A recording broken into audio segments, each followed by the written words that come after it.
What is going on, everybody? Welcome to podcast episode 35. I'm going to be joined today by Brent Evans, co-founder of NextBoard Logistics.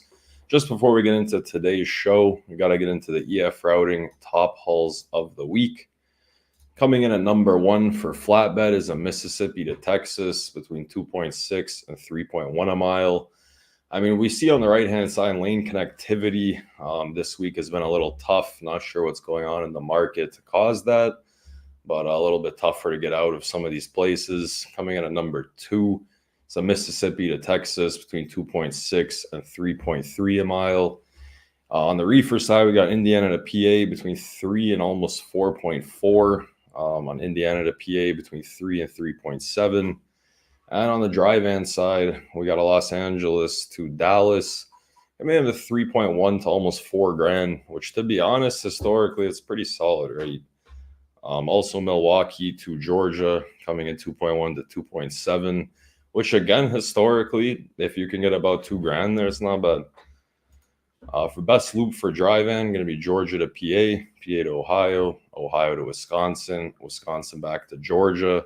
On a 4 to 5 day lane route, you get between 4.4 and 5.5 grand.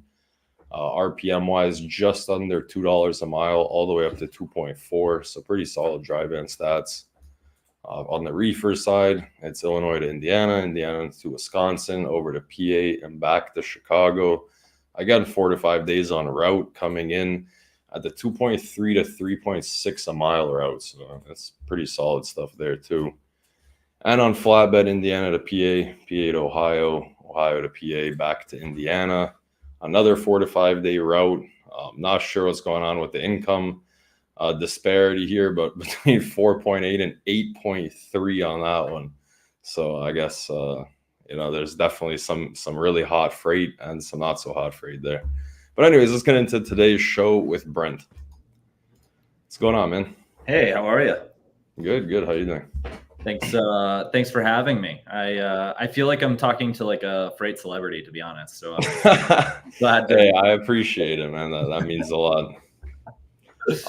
Actually, a quick note. I think I've told this story before, but just on that topic, I met somebody in real life like a couple months ago, and they asked me how I knew somebody, and I told them, "Oh, I'm like an influencer," and then I've like cringed about that ever since.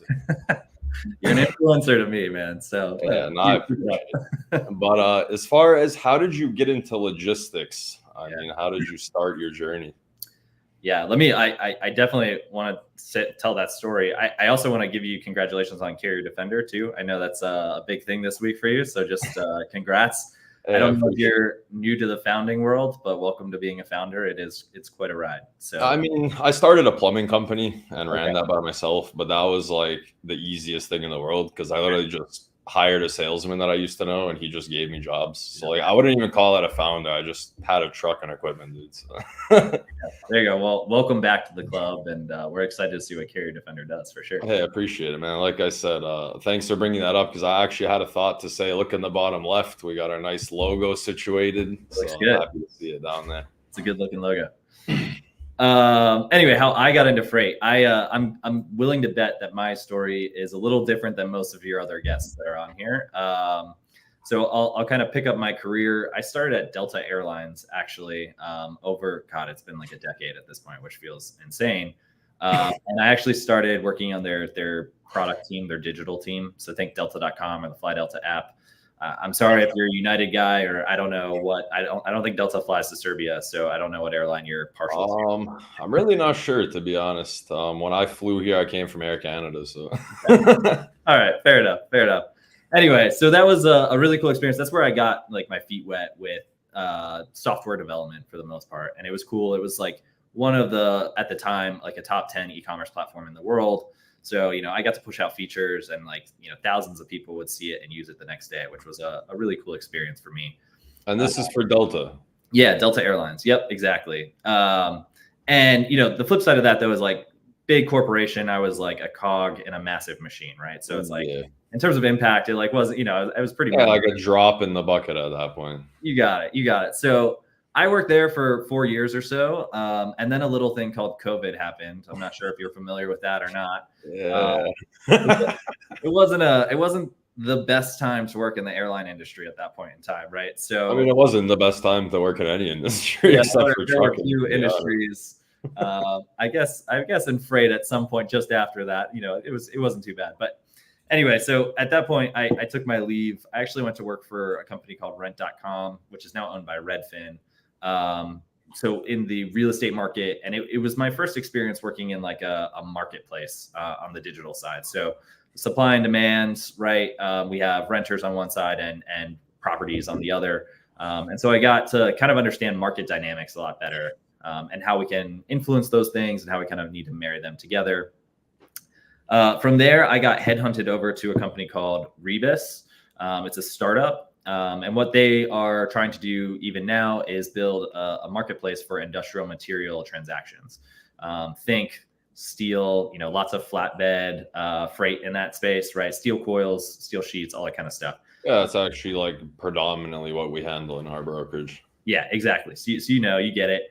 And as they're building this marketplace, they realize, right, they need to transport the materials from the seller to the buyer, right? So they started to build kind of a logistics arm, and then they realized, well, we have the resources, we might as well create a brokerage out of it as well, right? So they started to broker freight outside of the marketplace as well. That's where I was kind of headhunted, and I was, tasked with running the logistics technology at Rebus. And that was a really cool experience for me. I got to see kind of what it looks like on the inside of a freight brokerage. This is probably 2.5, 3 years ago now. So it was a while. I mean, what kind of tech would they implement? What were you building? Yeah. What were you working on? That kind of stuff. Yeah, that's a great question. So the very first thing actually I was tasked with was a lot of back office stuff, which is like not anywhere near like what I was used to doing. A lot of like automation of invoices, documents, PODs, all that kind of stuff. But it helped me understand kind of the ins and outs of a brokerage, like what mattered. Yeah, like the process, because the back end stuff is really where, I mean, that's how you get paid. That's like pretty much the most important part of it. Being able to bill, and your ERP, being able to bill a carrier is really important at the end of the day. So being able to invoice a customer is really important. Like if you can't do those things, yeah, things don't work very well, right? So yeah, I mean, if you're not getting paid, you're probably not going to stay in business. Yeah, So we got that up and running, but really right when I got in the door, the VP of logistics, he sat me down and he was like, listen, I need a system that my carrier sales team can book their freight out of in a very standardized way that's going to optimize carrier utilization, that's going to drive efficiency across the board, right? And I, at that point, looked at him. I'd been at this company for like 3 days. I was like, dude, I didn't understand a word you just said. No clue what you just meant by that, right? I mean, to be honest, in our industry, those terms get thrown around a lot. So I'm not sure if anybody at this point even knows what it means. So I wasn't sure if I wanted to tell this part of the story or not, but he like went on for like probably 10 minutes. He was like pretty passionate about like what we were going to go build. And like, I had to stop him at some point. And I was like, hey, carrier means trucking company, right? Like that was where I was at in the process. And I'm like, oh, I don't know if that's a good look for me in my current whatever. I'm shameless about it. That's fine. It's no issue there, right? So don't worry, man. I have a similar, sorry to cut you off. I have a very similar situation. When I came into this company, we're based out of Pittsburgh, and they have this saying. Well, I'll actually explain it a little bit better. So they say the word yins a lot, like yins, yins. I'm a Pennsylvania guy, so I'm from Harrisburg, so I get the yins. Okay, yeah. So I've never heard of that in my entire life. Like I'm pretty up to date with like a lot of slang, man. And I mean, it's just one of those things where if you don't live there, you'll never know it.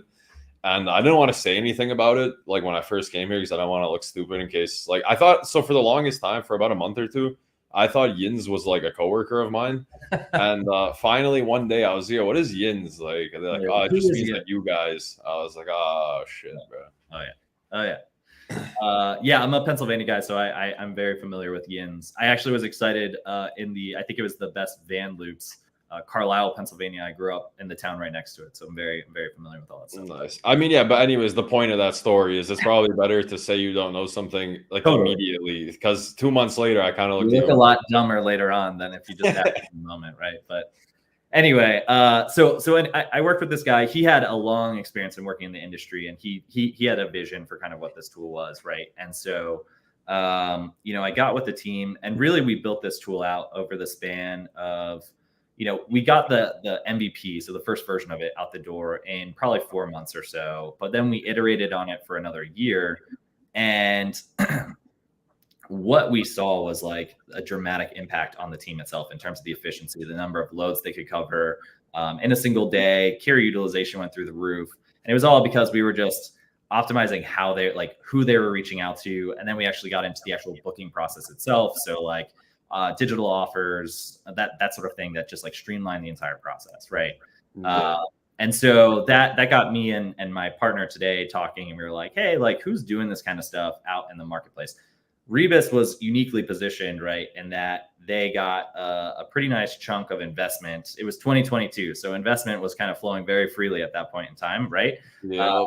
And so they had a lot of capital that they could invest in a tool like this. Whereas, a lot of the brokerages out there, as we started to look around, don't have that kind of capital, nor do they have the expertise, right, to go and build tools like this, right? Just like I don't have the expertise to start a brokerage myself, right? Like I know enough at this point where I could probably help, but like I don't know how to do it. Realistically, you're correct there, right? Like the Yeah. only companies that have any kind of online bidding process are like the Big 10. I mean, you don't see any mom and pop brokerages offering any automation at this point. Exactly. And so that's what we're trying to bring to the market, right? Is to bring that functionality so that everyone can kind of have it. Oh, that's actually dope. Yeah. So your guys' idea is to bring like the online bidding, like that kind of stuff, and just like let anybody be able to have it. Yeah. So like the heart of what we really, so my partner always tells me I love, because I'm product, so I love to talk like features and like we have this thing that does this, but like what our like pure value is at the end of the day is like standardized booking operations, which just means like a couple of things, right? So it means you can scale by doing the same exact thing, that no matter how many loads you have at the end of the day. It means that no matter what load it is, you're going to book it in the same process or same way. And that enables, right, faster coverage at the end of the day. It's going to enable greater rate or margin because we're going to put more quotes in front of you. You're going to be able to onboard folks a hell of a lot faster than what you have today. I love having the onboarding conversation in brokerages where they're like, yeah, they go and talk to like this guy for a while, then they go talk to that guy for a while, and like they figure it out, like how to book freight, and that's it. You're like setting them up for success. I got it right. Yeah, no, I mean, realistically, I mean, I've been on the carrier side now and the brokerage side, and so I've built relationships on both sides of the fence. And literally, it just boils down to like you ran a load with a guy you've never met or a girl you've never met. It went well, and you were like, "Hey, can you just give me more freight?" Like, like it's just trial and error. It's just a bunch of like meeting people and failing and not failing. And I mean, yeah, you're right. I think in concept, like everyone gets that concept, right? Like everyone, like nobody's like, I never thought to reuse the same carrier that I used before. But then the act of actually operationalizing that, sorry, I hate to use like MBA words, but like to do that over and over again and set people up to do that is actually a lot harder to do than. Yeah, it's actually a disaster. I won't even lie. Like I've set up with people and they're like, yeah, bro, we'll run a bunch of freight together. And then they like call me 10 times and like I'm on the phone. I'm like, yo, can you send me an email? Can you send me like an instant message? Send me a G chat. And like the actual act of repeat business is not as easy as it seems. No, not at all. Not at all. So yeah, that's how I got into it. And that's like what we're kind of setting out to do. Full transparency, right? We started this journey Q1 of this year, like February of this year. So we're pretty early on, but we've made some pretty good progress. We've got a couple of customers we're going live with in the next couple of weeks. So we're really excited with that. We're working with some of the bigger tech companies in the industry as well, with integrations and partnerships coming down the line. So yeah, we've made some decent progress, but we still got a long ways to go in front of us. So am I right in saying your target audience is like small to medium brokerages? Yeah, that's right. We've had the luxury of meeting the entire gamut. We've literally met with a top 10 logistics company, so massive, right? We've met with a couple of top 100s, and then we've met with everything that was smaller than that, quite a few. And so it's been really interesting to see like what kind of sets the two apart at the end of the day. Yeah, like the pain points, the size, the scale, like all this kind of stuff. All that. And for those guys to run, 30,000. Oh, hey, Sierra, what's going on? To run 30,000 shipments a month, right? Like they have to have very standardized processes to do it. Otherwise it all falls apart. If they're all just hitting DAT and just like trying to find carriers left and right to do that, like they're never going to be able to sustain that. So it's that kind of reoccurring process that they have that's what we're trying to bring down to the smaller guys and say like, hey, if you do this, this is your kind of formula to book freight, and then it helps you scale a lot faster, more efficiently. Yeah, I mean, it's funny you say that too, because it's not like the top 10s all have it figured out. I mean, I have my personal favorites of their like broker boards, and then I have top 10 brokerages where like, I mean, I've talked about, I don't want to name them again because I don't want them to like think I hate them, because I love them, but their online booking process is like literally garbage. Like it's one of those things you just can't even use it. So I mean, nobody has it all figured out. Like if you ask me, like literally, I think honestly, like from my personal experience, like Arrive is pretty good, Echo is pretty good, and CH Robinson's my personal favorite. Yeah. And then ArcBest used to be good, but then that whole Molo thing happened, and I just kind of stopped using the broker. Kind of went downhill there. Yeah, it's funny in talking with like, and especially in developing software, it's really easy to like start Frankensteining things. That's what we call it, where it's like we built, this offer flow or something like that, but we didn't think about one thing. So we just kind of like chunk it in there, and that's really awkward for everyone. It's like not the right place for it. It's not the way to execute it. And so that's what, me and my partner, we're trying to be really cognizant of, to like have a very smooth flow. So we want it so like when you get like a NextBoard offer as a carrier, to be like, oh, this shit is so easy. I didn't set you up for this at all, and you feel free to say no, but is there like a way we could do like a 2-minute tech demo, or is it like not smooth? You can easily say no, because I didn't tell you about that at all. No, it's fine. I would love to do a demo, but I would love to do it. To be honest, 2 minutes like isn't enough. And like, yeah, okay, we could just film that after if you stay a little bit, like 5 minutes after. We'll just film. Totally. I'm like super interested in seeing what it is. Yeah, we'd absolutely love to do that. So I just got to make sure, because we also have like these customers we're on board. I got to make sure like that's all all good. Yeah, no, it's fine. We'll record it. Yeah, but I mean, absolutely, we'd love to. On the topic of your guys' goal, I mean, what does it boil down to? I mean, what's kind of the elevator pitch on NextBoard? Yeah, so it's going to be, we standardize your operations to get you the outcomes that you want. So the outcomes, like I said, they're going to be faster coverage process. They're going to be greater margin. They're going to be centralized data, which I didn't call out before, but it's really important. And I know a lot of people's eyes gloss over when you talk about centralizing data, but really it's like, this is the shit that wins you the game in the long run, and that you can utilize this to better perform in the future. I mean, here, I'll hit you with what we were just talking about 10 minutes ago. Like, what does that even mean? Like in simple terms. Sure. Yeah. Let me give you some examples, right? So we've met with a couple of brokerages now, right? And they're like, I've got one guy that books 30 loads a day. Like he's just killing it. And we always are like, what's their process? And these guys, these like rock stars, they're always like, no, you're never going to process me, right? Like they're going to do what they want to do because they're really good at their job at the end of the day. So our next question is always like, so what happens when they, retire? What happens when they quit? What happens when they, heaven forbid something happens to them? Like, do they just take all of that like efficiency with them at the end of the day? Because I know your other reps aren't going to be able to sling 30 loads a year out of undergrad, right? So they just take it with them when they go. Yeah. I mean, but it's real, and they have those relationships and they have all this stuff. So what we do, right, is kind of split up the entire booking process. Even, for instance, the rejections. Like if you reach out to a carrier and say, hey, do you want this load? If they don't want it, we log, you log that information in our system. And so that way it's usable in the future. So if anyone leaves or anything like that, all that information is centralized. And I hate using the word algorithm because it feels so techy, but like we use that information then to better the system in the future. So having all that together actually becomes super useful for you as you book freight in the future.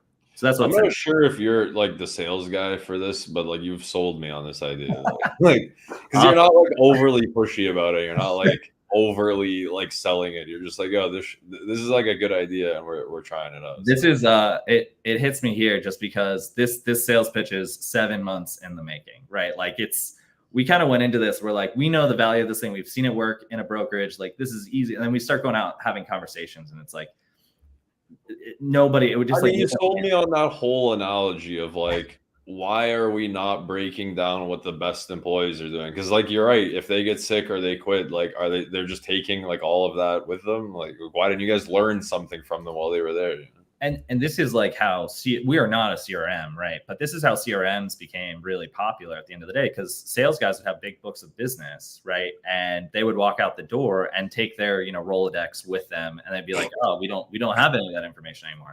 So companies got smart and they're like, no, we're going to start using CRMs. You've got to log all this information. So if you walk out the door, we still got the numbers of all the guys we're calling to sell to you at the end of the day. And so it's a similar idea. It's not the same, but it's similar. Yeah, I mean, it's like scummy business practice, but at the same time, when you think about it, like, bro, business is cutthroat. Like, it is. Like, I just watched some movie, and honestly, hilarious movie. If you ever get the chance, watch Jackpot with John Cena. It's like some new movie. Jackpot. But long story short, like, this guy basically, like, the whole movie, I'm not gonna spoil the movie for you, but like the ending, like the moral of the story, he was like, "Yo, this is business. Like, I don't care about anything. Like, I'll kill everybody in front of me. Like, this is business. This is what business is." And I was like, "Shit, dude." Like a little bit extreme, but at the same time, I got the. But it is at the end of the day, right? And so we want to facilitate companies hold on to that as much as possible, and that's really what we're about there. So. Yeah, that's what we do. And we certainly have a long list of features that we can, sell people on, but really it's like, this is what our technology will do for you at the end of the day.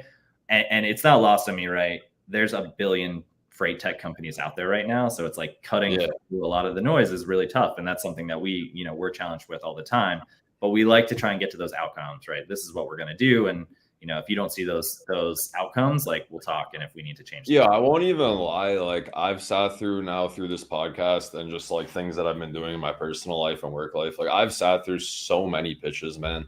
Like, cause like people DM me, and I've been over this a million times. Like, if you DM me, like, honestly, and you're like, "Yo, like, you got like 10 minutes to look at this," I'll probably be like, "Yeah, dude, I do have 10 minutes." But if you DM me like the most garbage pitch, I'm like just nonsense. Like, I'm not going to read it. But like when people are like genuine and they're just like, "Hey, can I have 10 minutes of your day to look at this tech?" I'm like, "No problem, dude." That's actually been my most effective, like, cold outreach is like, "Hey, you're an industry vet. I'd love your thoughts on what we're doing here." Like, yeah, like, just you see the value of it. It's fantastic. Right. Like, and I can show it to you, but like going out with that, like, cold outreach of like, how many, what's your carry utilization? We can improve it by 50% if you just do blah, blah, blah. Like, that's like, hey, I had a guy yesterday and I told him, like, at first I was laughing and I was thinking of not even replying, but then I was like, "Yo, let me try to teach this guy something." But like, then he told me, like, he didn't even listen to what I told him. So in the end, it was a waste of my time. But he hit me with like a cold DM and he's like, "Hey, I run like a podcast, some advertising for podcasts." I was like, "Okay."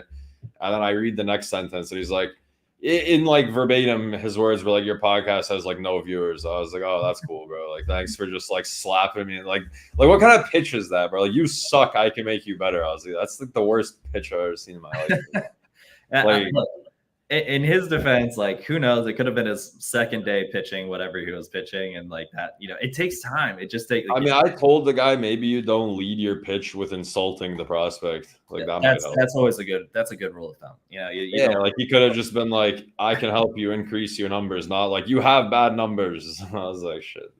But anyways, so long story short, my point of all of this was that I've sat through a lot of these demos, and it always feels like the guys that have, or like girls that have huge energy, they're like, I feel like they're trying to scam me, bro. Like, right out the gates, like, they're trying to sell me this shit. Like, I always find that the people that are like pretty chill and like, those are the people that usually actually have good products. Like, I like to say, like, I never started a business prior to this. If I didn't like see firsthand the results of what our tech did in a very, very positive, because to be honest, I'm like a pretty cynical person at the end of the day. Like, I'm not someone who's like, I believe we can, no, that's like, same. So I'm like, I call myself realistic, but cynical is probably the right word. Yeah. I mean, sometimes I gotta check myself, right? But like, I never would have gone and into this endeavor if I was like, this is just nonsense and not gonna do that's the thing. You don't have like prior crazy sales experience. Like, you don't even know how to sell something. You're just good at selling this because you believe in it and it's actually a good thing, right?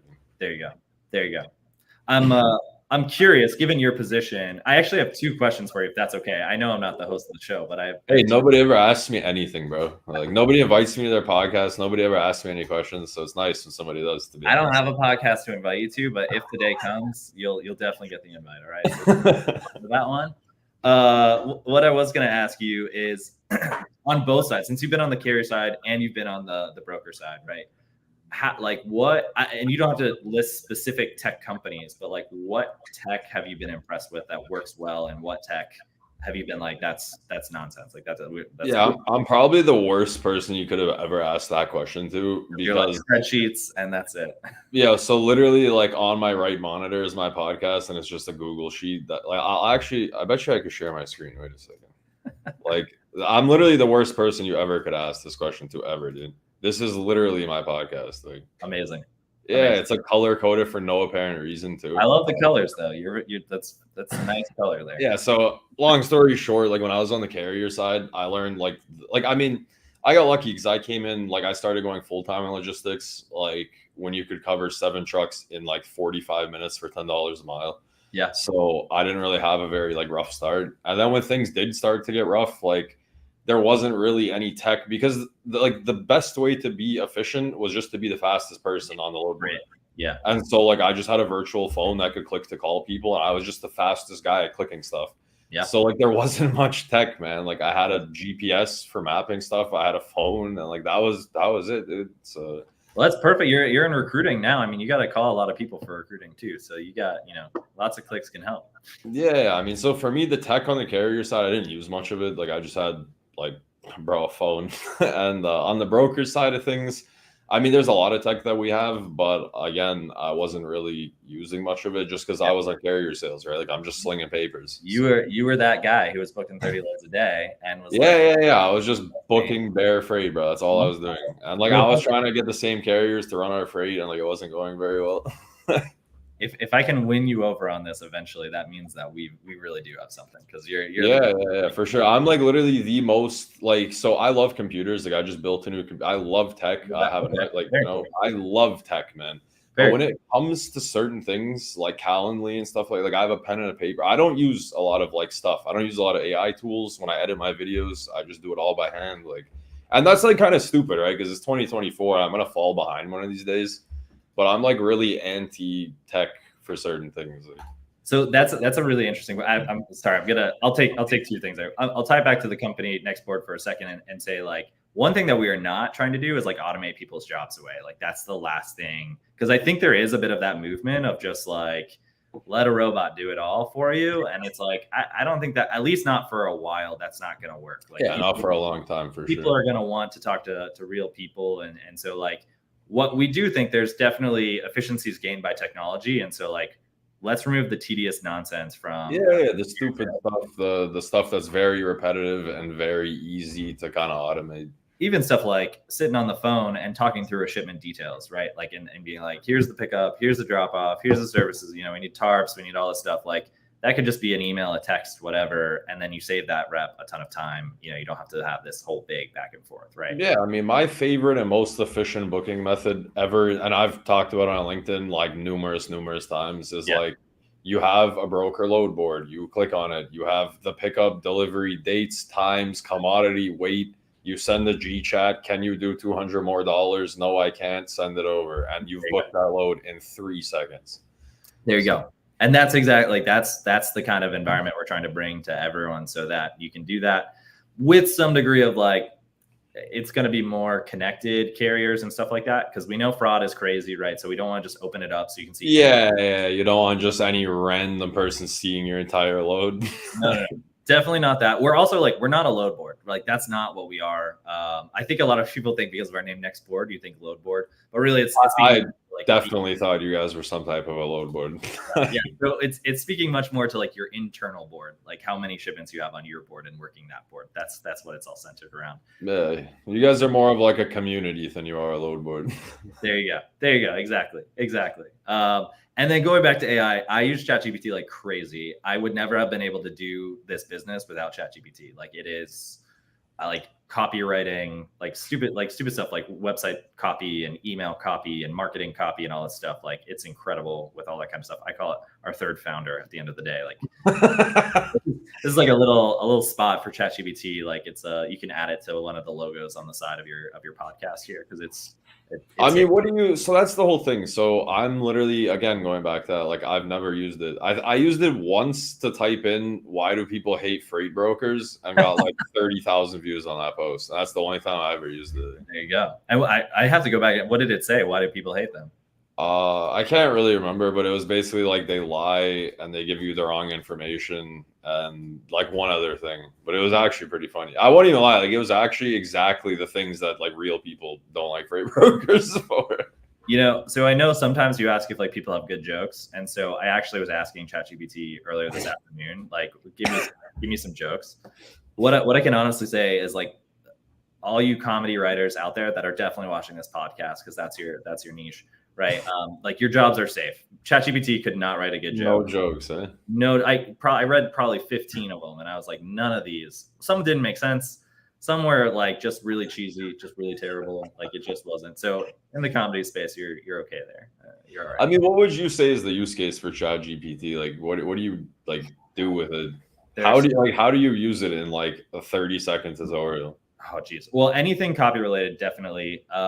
Even like customer emails and stuff, things that need to be a little more polished, and like I'll be like, I need to say this and this, but like make it sound nice, and so it'll just like spit out. I'll send like the basics of it. The other thing that was great for us, especially early on, is like in our system we needed like sample data basically for us to use, like load shipment data, carriers, all that kind of stuff. And I could literally punch into ChatGPT like, give me 100 data on 100 loads, give me like origin address, destination address, like, whatever. And it would just like spit it out in a spreadsheet for me. And I was like, this saved me so much time from having to like go in and actually build this stuff myself. So it's just like stuff like that, where just usually whatever would be like a very tedious effort is not nearly as much. I'll tout one feature that we really have that we think is really great. And that's the concept of truck lists that we feel like are very underutilized in the space today, right? So carriers send out where they have trucks, all this kind of stuff. Every brokerage that we speak to, they're like, yeah, somebody gets that and it goes in their inbox, and then they look at it once that day and that's all that ever happens. And so we built a feature that actually uses AI it'll actually like pull those listings out of the email, and we log it in our system, and then we match it against shipments that apply to those, right? So you're actually using that as opposed to just having it sit in. That's actually the smartest thing I think I've ever heard in my life, because like I had this one guy when I started in brokerage, and I was trying to like make a bunch of carrier connections with like, I was just cold calling carriers for like a week or two and just trying to see like who needs what, and like just trying to get familiar with carriers. And long story short, I had this one guy and he would send me a truck list every single day, but it would always be for like the next 2 to 3 days. And he would send it to me every day. And like, I'd always have trucks for like weeks in advance, days in advance. And like, I never really went back to it. Like I'd start, I think I'd go back to it and then just get busy with something else. We've heard versions of that story. You're like, you're everyone in that regard. And so it's like, this is actually really useful data, but it's probably not being utilized very well. Yeah, it's not getting inputted into a calendar. Nobody's looking at it. Like the business is too fast. It moves too fast, and you have too many calls, and you just don't have time to dick around with like people sending different dates and stuff. Yeah. So our system will do that for you. You just send it to it, and then we log it. And then anytime you have a shipment that would match to a shipment with to a listing within 24 hours, we'll match it, and then you can give the carrier a call. Yeah, that's really smart. Yeah. So we try also, and like, while our customers are definitely the brokers, we want the shipper experience the carrier experience rather, to be good as well. And so like anytime like they can get these offers and stuff like that, we want it to be what they want. Anytime they're sending truck lists, we want like to maximize their visibility so that they get booked for loads. Like we want the carrier experience to be good as well, even though. Yeah, I mean, it's funny because you guys are technically a broker tool, but at the end of the day, you're also helping carriers get paid, which like that's the main thing, right?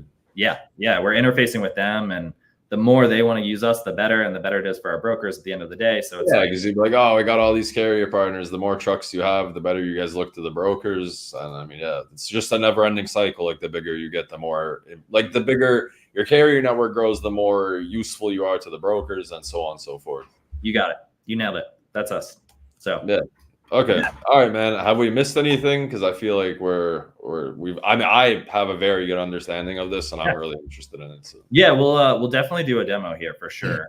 Just stick around like 5-10 minutes after we finish the show. Yeah, sounds good.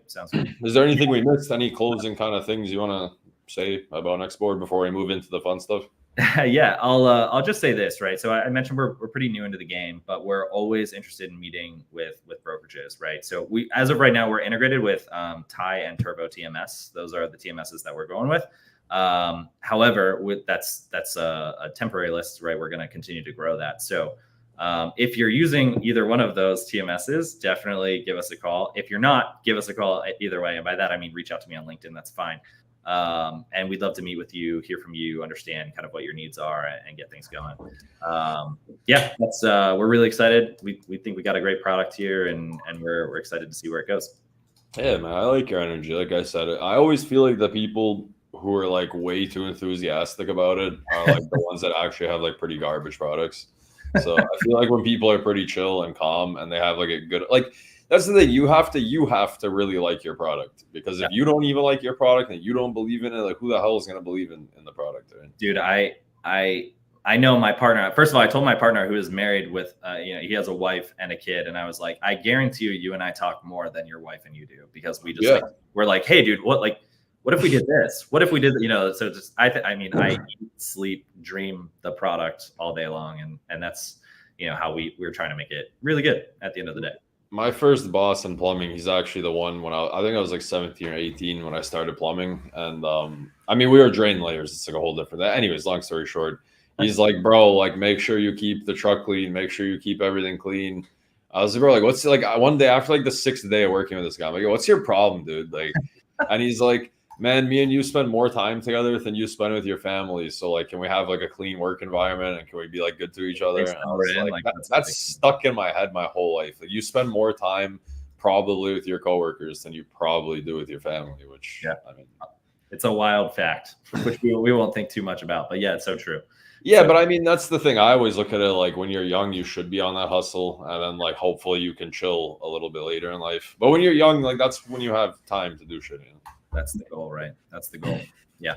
All right, man. Are we good with everything that's serious? Yeah, I appreciate you giving me the chance to talk about NextBoard a little bit. No, bro. I was actually so like, I was interested in that. Like I don't even care if this, like, I forgot we were even doing a podcast for a second. I'm just thinking about all these things. I'm like, this is like really good idea.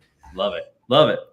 Okay, man. Hobbies. What kind of hobbies do you have when you're not texting your coworker? When I'm not, just like ideating on what we're gonna do. I had one guy come on here and say, like, work. Like, I only work. I love work. I was like, damn, dude.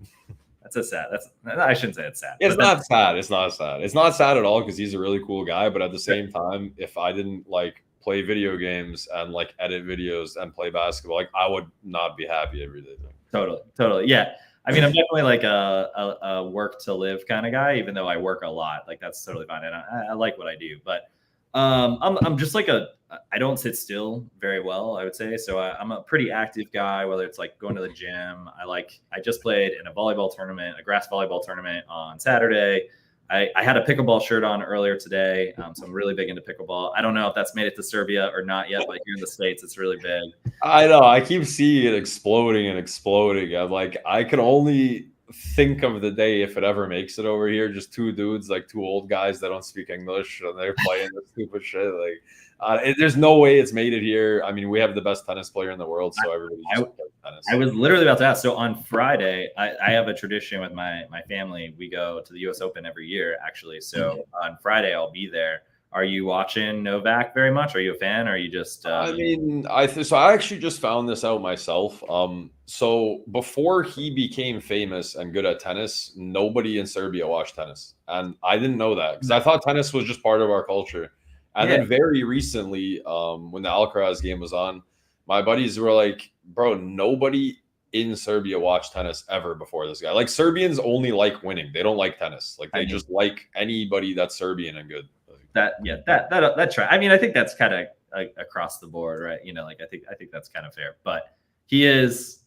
I think he'll go down as the best of all time. Like, he's nuts, dude. Like, this guy pretty much broke his leg and then just won everything. Like, I don't know how he's doing it. He's like 36 or 37. Yeah, he's old too. He's old by tennis stats. Listen, I'm gonna turn 35 really soon, and I played one day of like nonstop outdoor volleyball, and I like couldn't move for 2 days.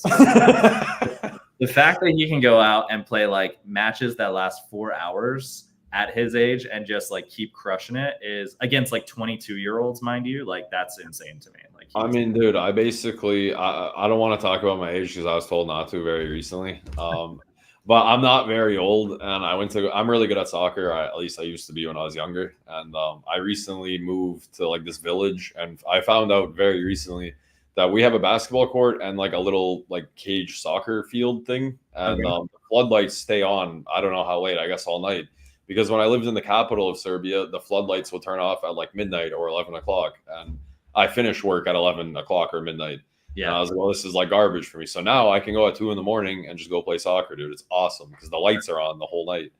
And long story short, the first day I went to just boot the ball around, Yeah. I couldn't walk for like 6 days after that. I was like, dude. It's wild how the body changes. Like didn't used to you were invincible, right? You could do whatever. And then it's like, oh man, you get just wake up one day and you just suck at everything. Like your body just sucks. Like I don't know.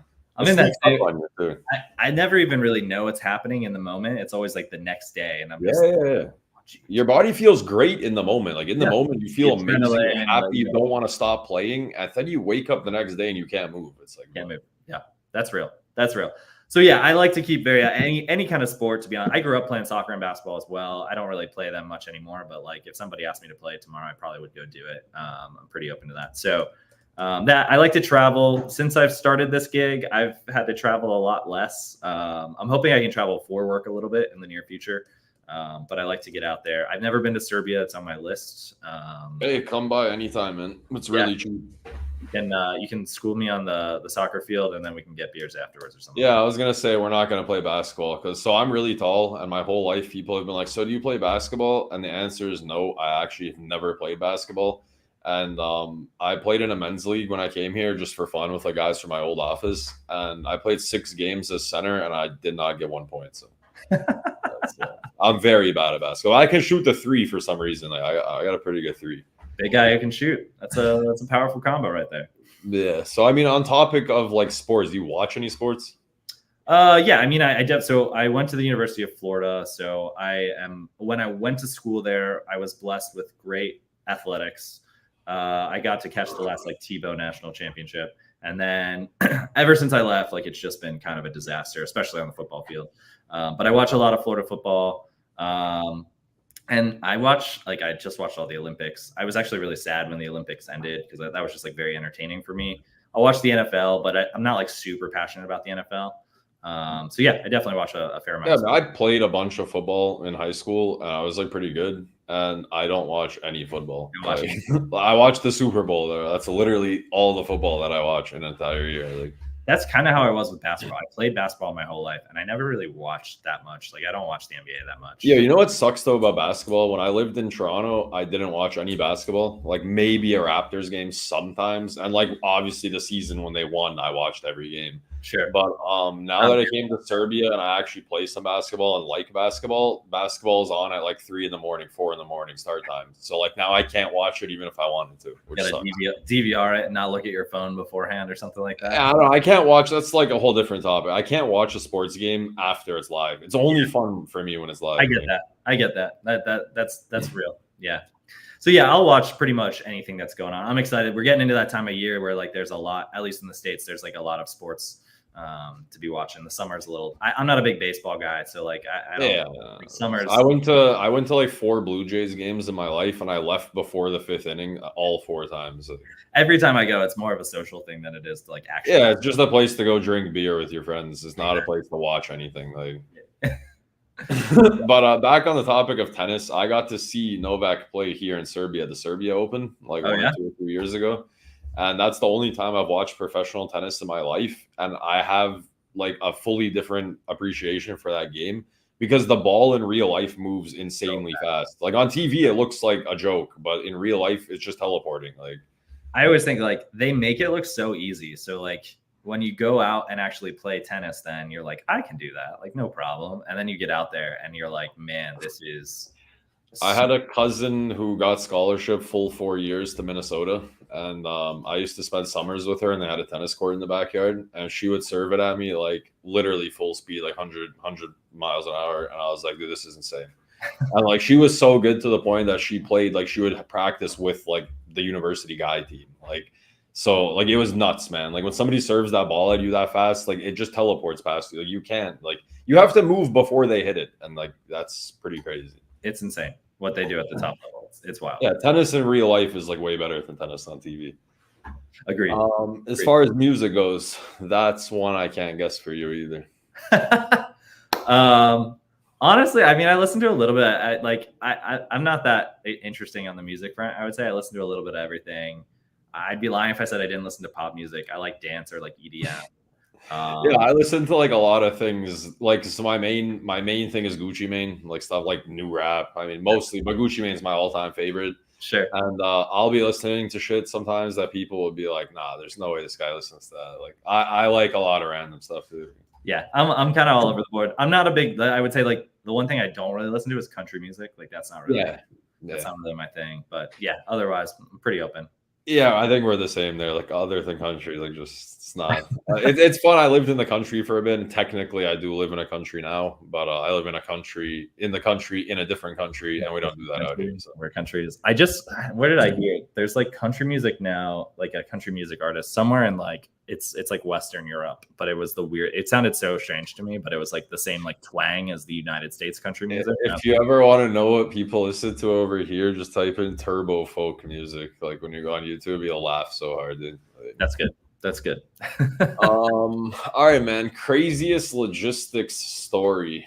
I mean, I knew you were going to ask this question, and I was like trying to figure out like we've definitely had some F ups. Sorry, I don't know if my mom's going to watch this later, so I'm going to. You should have started with that. I wouldn't have story. No, it's fine. It's fine. In that like sorry to your mom in advance if she watches this. I think the biggest one that I have, which you'll be like, whatever, this isn't that big of a deal. But since I'm on the tech side, at Rebus, we built out this like auto offer feature, which was pretty cool. Like we could evaluate a shipment right off.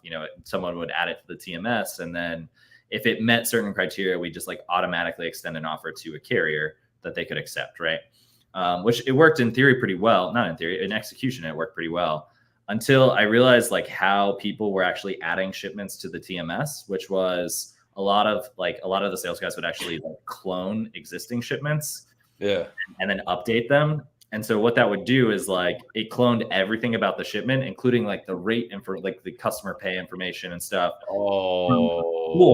So like that's not. It was sending out that load to people. So we were like firing off loads to carriers for rates that were like definitely not the right rate. And it was like, oh shit, this is definitely not what we want to go do. So we identified that within an hour or two. So it was like pretty quick, but there were definitely a fair amount of offers that got out the door that we were like, that was a mistake.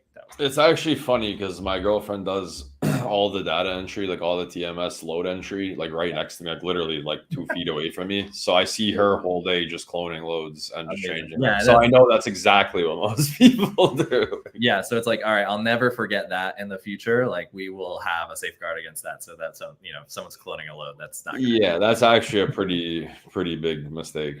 Like, wait, were people able to accept it and get a rate on it or? There were a few, like it just like the few that accepted, I think we got like 3 or 4 accepts, and it was just like margin was pretty tight. It was like 2% or 3%. So it was like, you just had to tell sorry. Not on my salary or like who's paying? Yeah, my bad, guys. That's not a real load. Sorry about that. I think we might have done that once or twice, but it is what it is. So. Yeah, that is pretty bad actually. Going into your favorite joke, since ChatGPT didn't help you out, you have one? This is not going to be good. It's so not good, but I'm just going to do it anyway because why not? This is kind of a riff off of a ChatGPT joke. So like they gave one and it was like pretty weak, and this isn't much better. But so there's a husband and wife at home, and the wife is making dinner.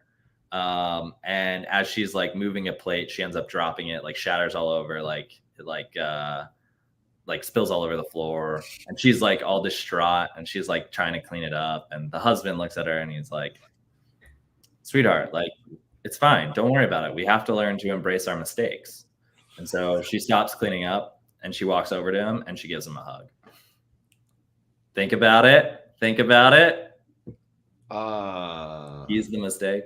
She's embracing her mistake. Yeah, no, because like until you said think about it, I really didn't know what the hell the joke was. You're like, and even, I mean, yeah, like I get it. Like, look, I'm gonna stay in the technology realm. I'm not looking to do stand up anytime soon. hey, at least you had a joke, because most people don't. And the only reason I keep this segment in the show is just because like somebody has a funny joke sometimes, so it's worth it. Like on the time when they have one, you know.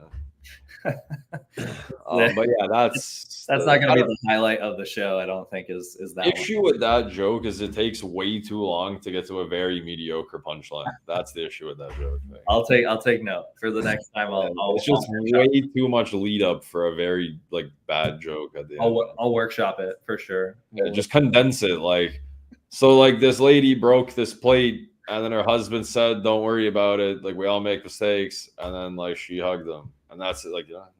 God, with that delivery, I'm backing up over here. You nailed it. All right, man. Getting into the second last question of today. It's regarding train and rail transportation. So, how many chuggas come before choo choo? Oh, geez. I've seen you ask this question too, and I just laugh at everyone counting, and I didn't actually do the work myself. So,